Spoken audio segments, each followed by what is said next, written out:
dia. Em primeiro lugar, eu gostaria de agradecer e agradecer o convite, dizer do meu prazer de estar aqui num esforço, num congresso, num seminário que já se tornou tradicional. É absolutamente prazeroso encontrar antigos amigos, no caso do Giovanni em particular, um amigo de longa data. Fizemos juntos nossos estudos na Unicamp e sei do esforço e da competência, da qualidade da intervenção do Giovanni, e principalmente dizer que me sinto extremamente contente por estar participando desse seminário, dessa jornada de estudos do trabalho. Gostaria também de dizer que me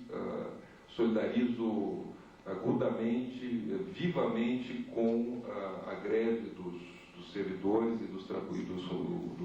professores da Unesp, que na verdade corresponde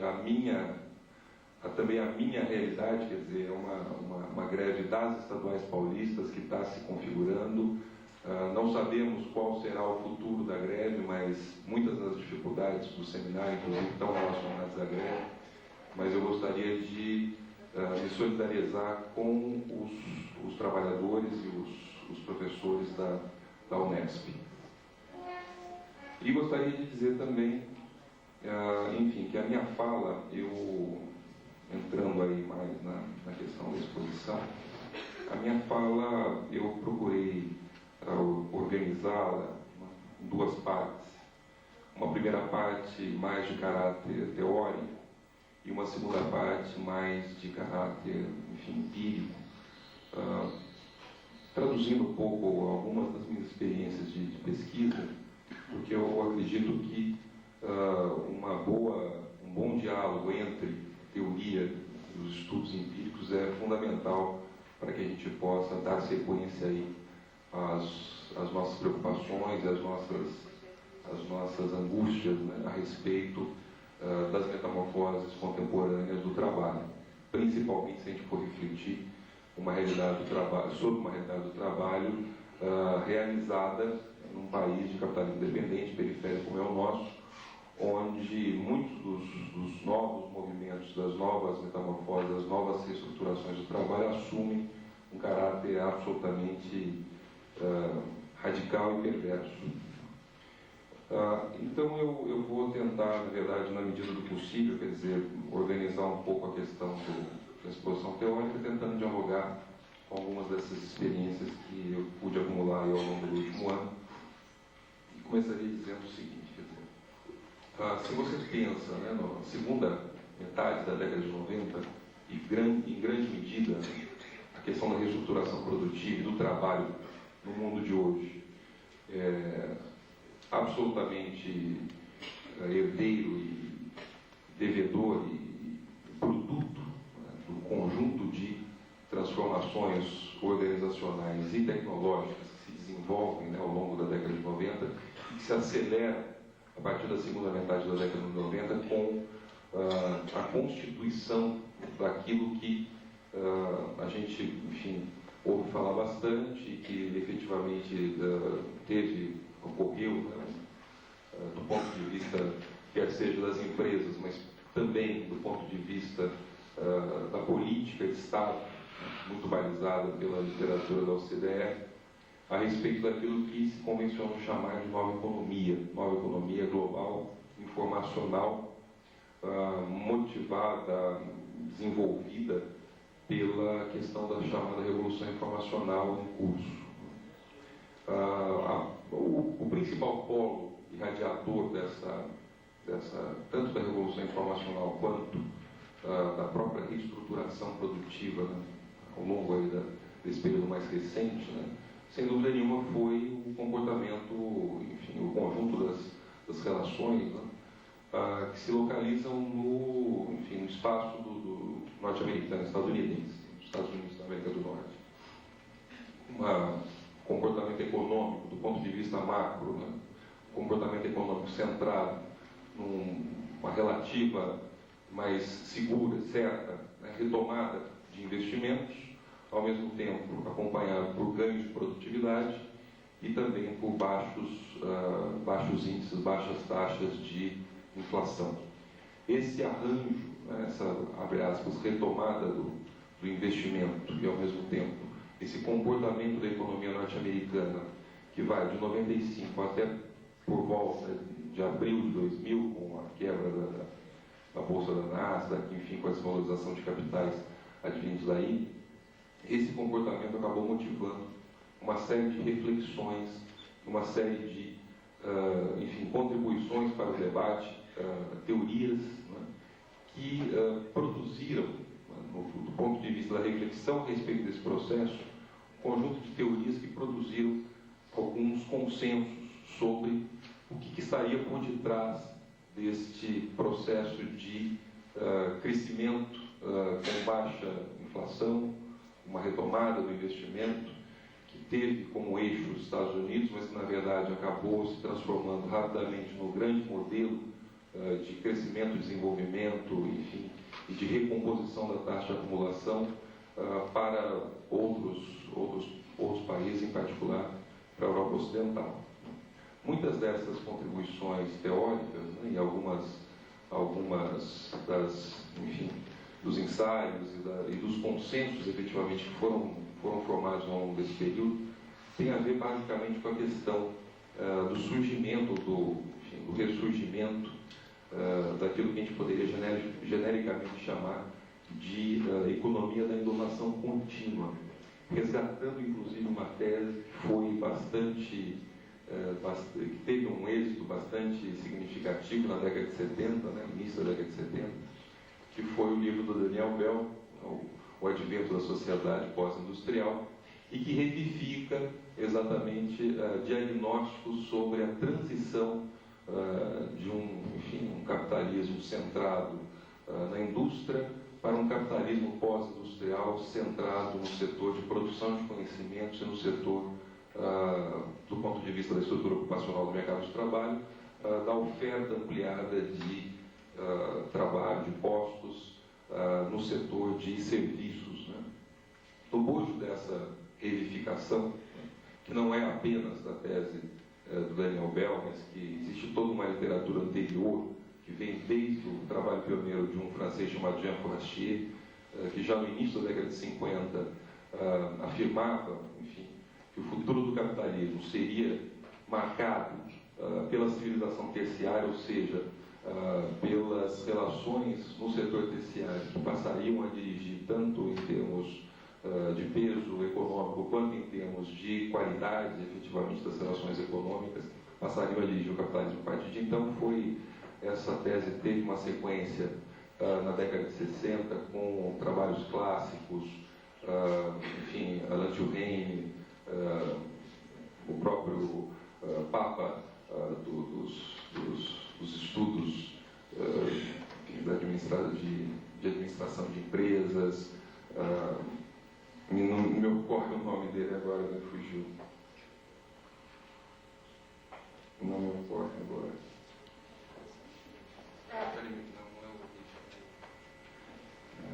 Esqueci. Enfim, teve uma sequência bastante forte, né? E esse período mais recente, na verdade, retoma essas teses de uma transição no interior do capitalismo em direção a uma sociedade pós-industrial e, ao mesmo tempo, sintetiza, ou seja, elabora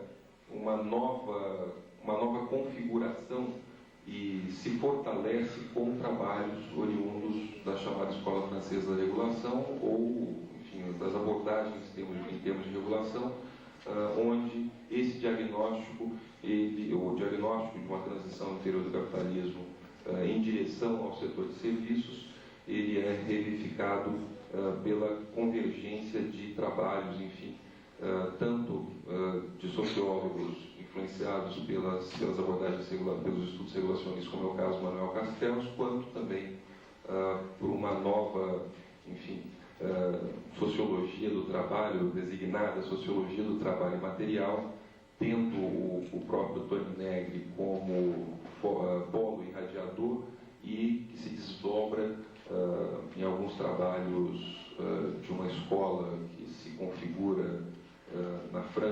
mas que na verdade é oriunda de um esforço de elaboração teórica franco-italiano, tanto de italianos quanto de franceses, e que genericamente a gente pode chamar de escola cognitivista, a tese do capitalismo cognitivo. Vamos dizer assim, esse conjunto de teorias, né, que eu estou tentando aqui mapear para efeitos de introdução da questão, esse conjunto de teorias, essas teorias têm efetivamente um foco, um ponto que corresponde às transformações do trabalho e às transformações da empresa num sentido bastante marcado pela questão da difusão das tecnologias da informação, as chamadas tecnologias da informação e da comunicação, tecnologias informacionais, e que de uma maneira, enfim, abrangente, a gente poderia dizer, né, que o trabalho ele se torna, ou eles dizem, né, que o trabalho se torna progressivamente mais comunicacional, mais informacional e menos material, menos dependente do esforço físico, etc., apontando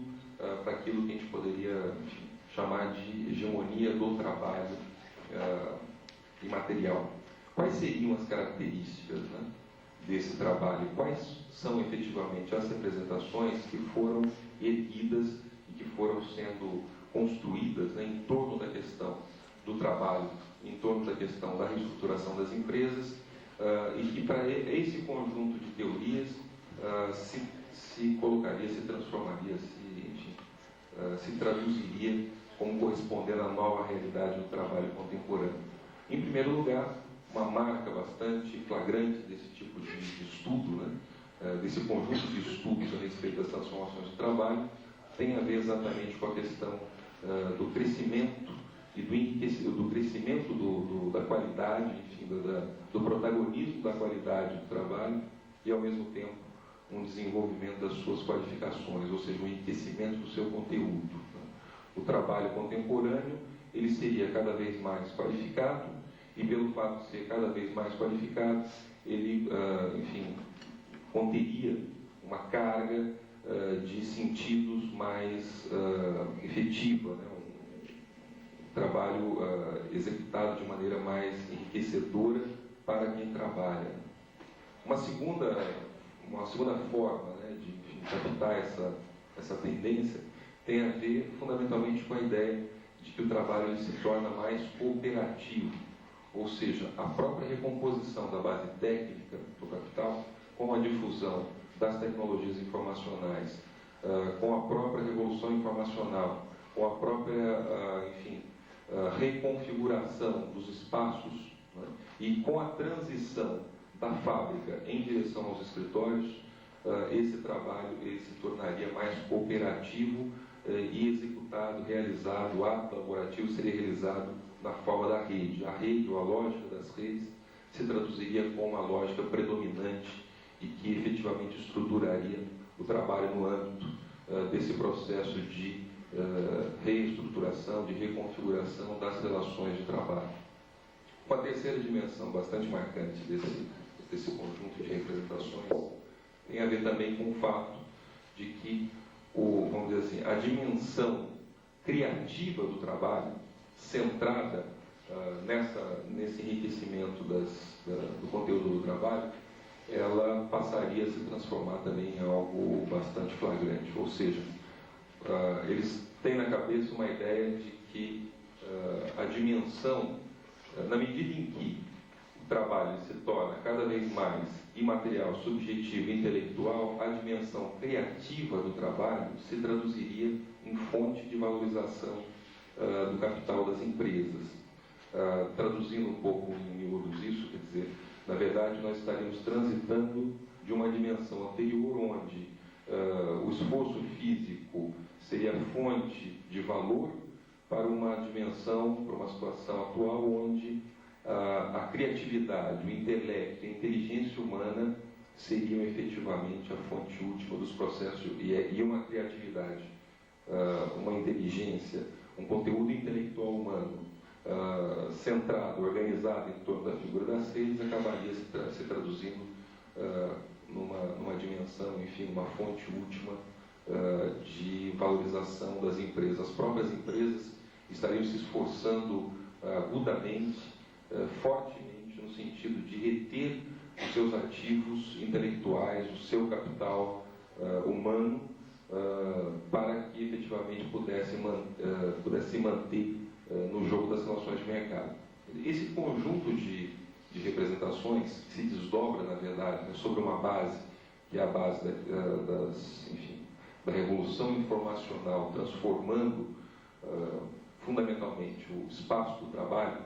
e atribuindo um novo protagonismo a uma forma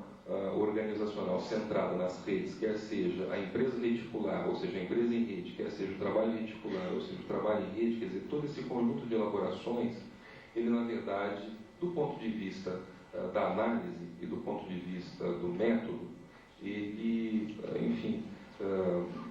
encontra-se bastante assentado sobre um diagnóstico segundo o qual o trabalho no período anterior, ou seja, o trabalho taylorizado, o trabalho fordista, era um trabalho pobre e fundamentalmente, enfim, organizado em torno da coisa do esforço muscular, da dimensão muscular, do esforço do trabalho, o que efetivamente não é a realidade, ou seja, uma redução do trabalho anterior, do trabalho que foi realizado anteriormente a essa suposta revolução informacional, como correspondendo a um trabalho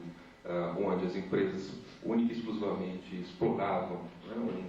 um operário massificado e exploravam o esforço físico desse operário, sem dúvida nenhuma não corresponde à realidade. Quer dizer, a ideia de que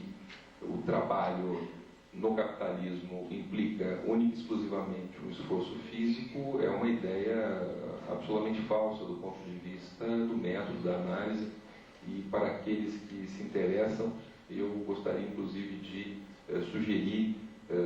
a leitura de um livro muito simpático, uma leitura muito agradável, do Robert Linhart, A Greve da Fábrica, onde ele mostra como que ele tinha alguns preconceitos na cabeça do trabalho, quando ele vai, um estudante, um intelectual,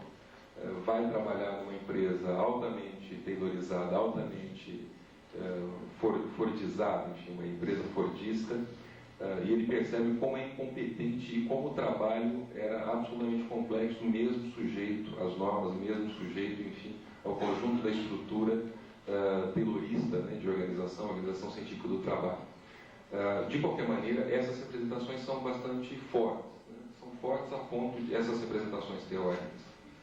centradas, né, na ideia de que o trabalho se torna progressivamente um trabalho mais rico do ponto de vista do conteúdo, um trabalho ao mesmo tempo mais criativo, um trabalho centrado na inovação, um trabalho cuja, característica fundamental é a cooperação, e uma cooperação livre, porque tende a favorecer a criatividade, o surgimento, enfim, de ideias novas e alimentar, consequentemente, o ciclo, né, da economia da inovação contínua. Essas representações, elas são representações bastante importantes, bastante fortes, né, a ponto de autores críticos, autores que têm uma longa trajetória, né, importantes do ponto de vista do pensamento, da elaboração, né, do pensamento crítico, alguns deles muito conhecidos, como é o caso do Tony Neve, o próprio André Gorz, embarcarem nessa onda, né, de valorização do trabalho na sua dimensão imaterial, criativa, cooperativa, livre, emancipada, etc., e produzirem a tese da hegemonia do trabalho material. Na verdade, o que a gente consegue, enfim, identificar, né, do ponto de vista da literatura,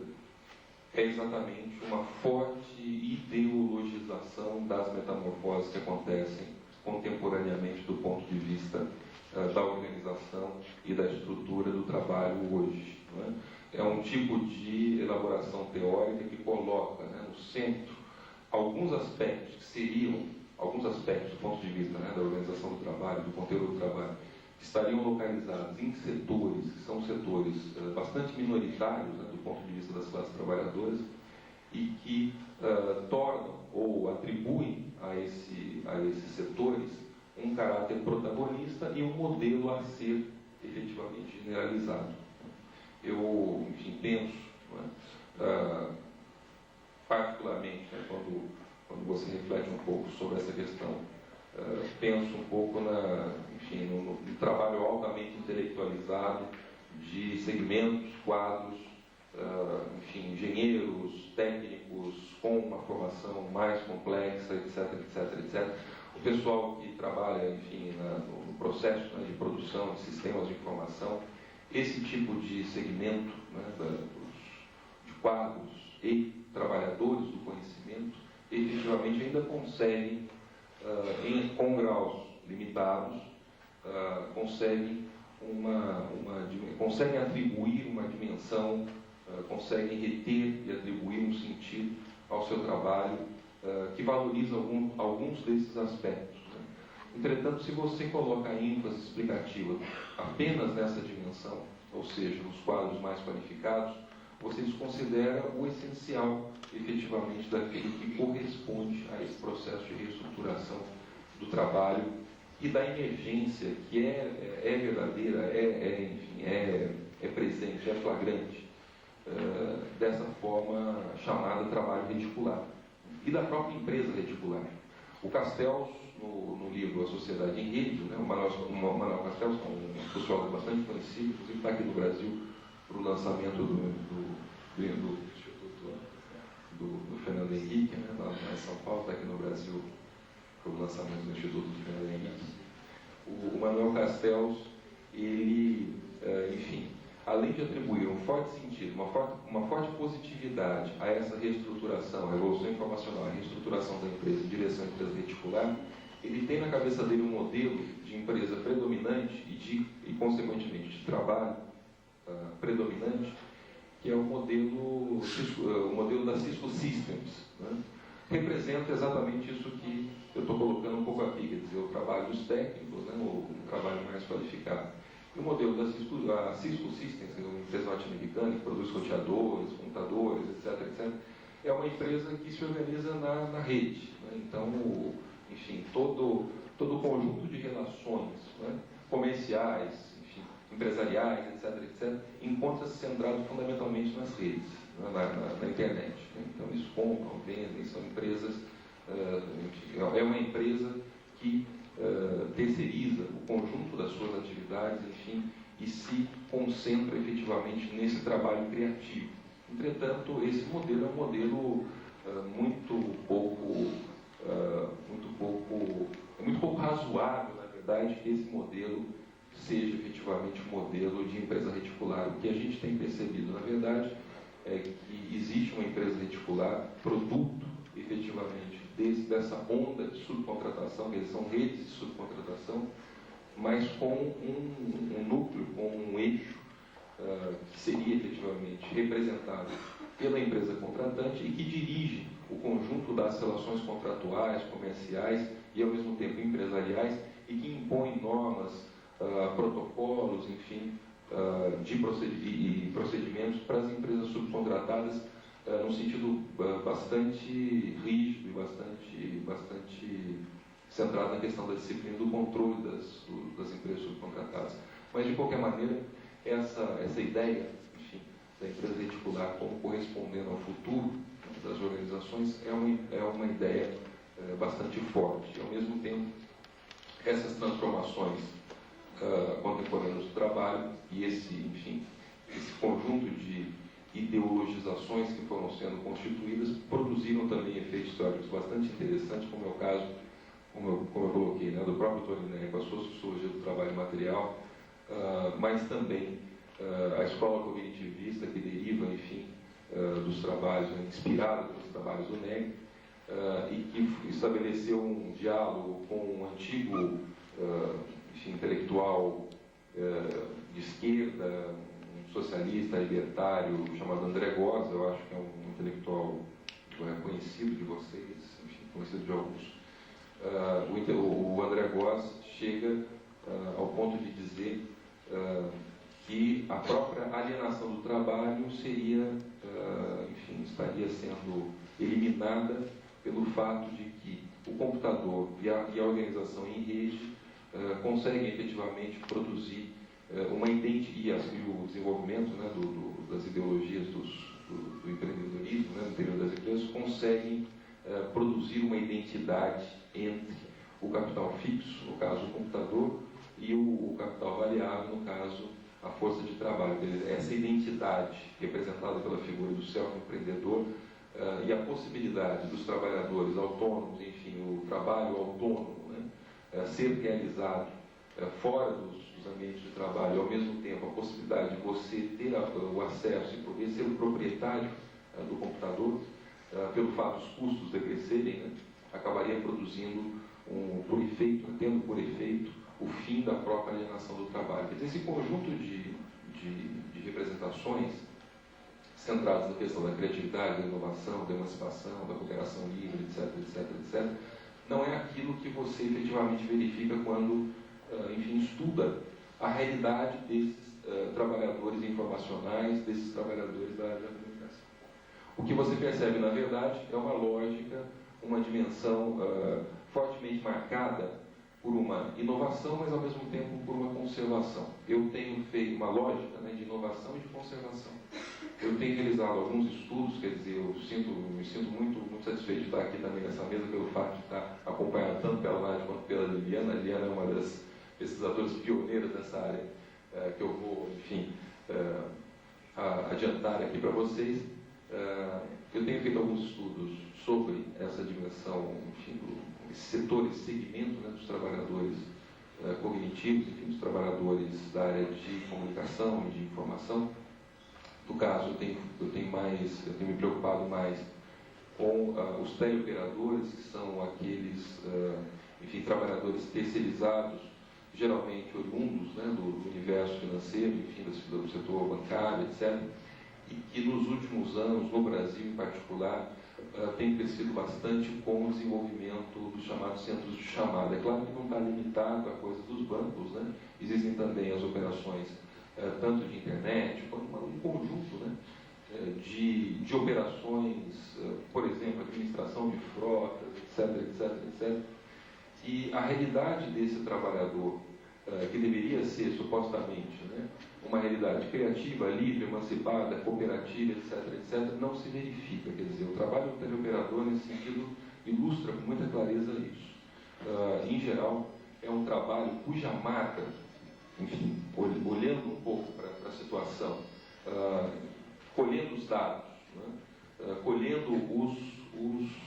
os argumentos, colhendo as narrativas, enfim, você percebe claramente que a dimensão fundamental corresponde, né, a dois eixos fundamentais. Um primeiro eixo, que é o eixo efetivamente da intensificação do trabalho, ou seja, o desenvolvimento dos centros de chamados call centers, né, ele tem efetivamente essa dimensão de eliminar a porosidade do trabalho, cortar os tempos mortos, e a lógica é a lógica da externalização daquilo que, para as empresas, elas entendem como correspondendo a atividades de baixo valor agregado e que poderiam muito bem ser realizadas fora, né, enfim, do ambiente, e que em centros de chamada, plataformas telefônicas, enfim, seriam mais produtivas. Então, uma intensificação do ritmo de trabalho muito forte. Por outro lado, uma forte dimensão centrada na questão da disciplina, ou seja, as atividades de supervisão, no caso, né, das empresas que eu tive contato, quer dizer, a média de supervisão varia, a média de supervisão para cada grupo, né, para cada operação, para cada linha de pontos de atendimento de PAs, né, gira em torno de 10 a 15 teleoperadores para cada supervisor. A supervisão é acompanhada de equipes de qualidade e as próprias empresas contratantes deslocam, né, enfim, contratam profissionais para motivar esse pessoal que trabalha nos centros de chamada. Essa realidade do centro de chamada é muito significativa pelo fato de que repõe, em primeiro lugar, uma dimensão fortemente centrada na questão da racionalidade do trabalho, da racionalização do trabalho, e que se traduz por um esforço contínuo e permanente permanente de instrumentalização dos aspectos efetivamente comunicacionais, humanos, enfim, a comunicação que seria, carrega consigo, quer dizer, uma forte dimensão compreensiva, ou seja, para você se comunicar, você precisa contextualizar, você precisa associar ideias, você precisa, enfim, elaborar sentidos na sua cabeça, acaba se transformando numa comunicação fortemente marcada pelo seu caráter instrumental. Ou seja, o trabalho é prescrito, existe um conjunto de protocolos que o teleoperador deve efetivamente enfim, seguir, né, com muita disciplina. O trabalho de supervisão existe exatamente por conta disso. E esse script, né, naquele script, eles conseguem, enfim, as empresas conseguem codificar essa comunicação compreensiva e traduzi-la em uma comunicação fortemente instrumental, ou seja, completamente esvaziada de sentido efetivamente comunicacional, criativo, enfim, enriquecedor. Né? Ao contrário, a ideia é não estimular aquilo que seria, né, na sociologia do trabalho material, uma dimensão do trabalho fortemente marcada pela inovação e pela criatividade, pela capacidade expressiva, enfim, da comunicação, reduzir isso a códigos, a signos que podem ser rapidamente trocados, enfim, numa relação de serviço marcada não pela dimensão da qualidade, mas pela dimensão do fluxo. Aquilo que a Nádia estava colocando no início é efetivamente o que acontece. Quer dizer, o que você tem, na verdade, nesses segmentos, não apenas nesses segmentos, enfim, é uma associação daquilo que seria o fluxo, efetivamente, de informação, né, daquilo que é um fluxo de trabalho. Uma forte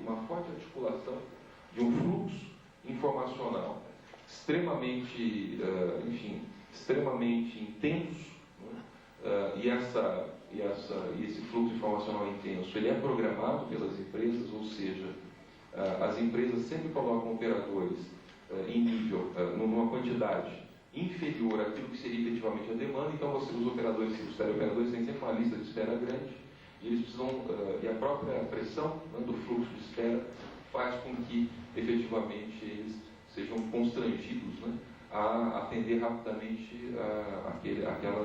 aqueles serviços, enfim. Por outro lado, e aí eu finalizo, enfim, por outro lado, você tem nesse conjunto, nesse universo, nesse segmento, né, da classe trabalhadora, você tem algumas características também muito marcantes. O fato de a grande maioria dos teleoperadores ser composta por mulheres, quer dizer, nas empresas onde eu enfim, tive a oportunidade de pesquisar, mais de 70% são mulheres, com taxas de turnover, enfim, muito altas, são muito jovens, né, enfim, em geral de 18 a 25 anos, porque essas são características, vamos dizer assim, instrumentalizadas pelas empresas que ao mesmo tempo garantem algum envolvimento, algum tipo de qualidade do ponto de vista do serviço. As empresas dizem que o trabalho das mulheres é valorizado porque as mulheres têm mais jeitinho para atender os clientes. Né? Na verdade, o que eles querem dizer é que, enfim, a concorrência, né, no mercado de trabalho é tão violenta, é tão importante, tão significativa, né? E pelo fato de nós vivemos num país onde as mulheres são discriminadas fortemente em termos salariais, é claro que as mulheres acabam se sujeitando a uma remuneração mais baixa. Isso daí nas empresas também é bastante perceptível, porque as operações que exigem um nível de qualificação mais elevado, como é o caso, notadamente, de serviços vinculados à internet, a maior parte são homens. Né? Então, enfim, a empresa reticular, na verdade, ela instrumentaliza esse conjunto de diferenças e acaba transformando essas diferenças em grandes contradições no interior do próprio conjunto, né, de trabalhadores desse segmento. Enfim, eu paro por aqui, já falei mais do que devia. Enfim, espero que a gente possa retomar alguns desses temas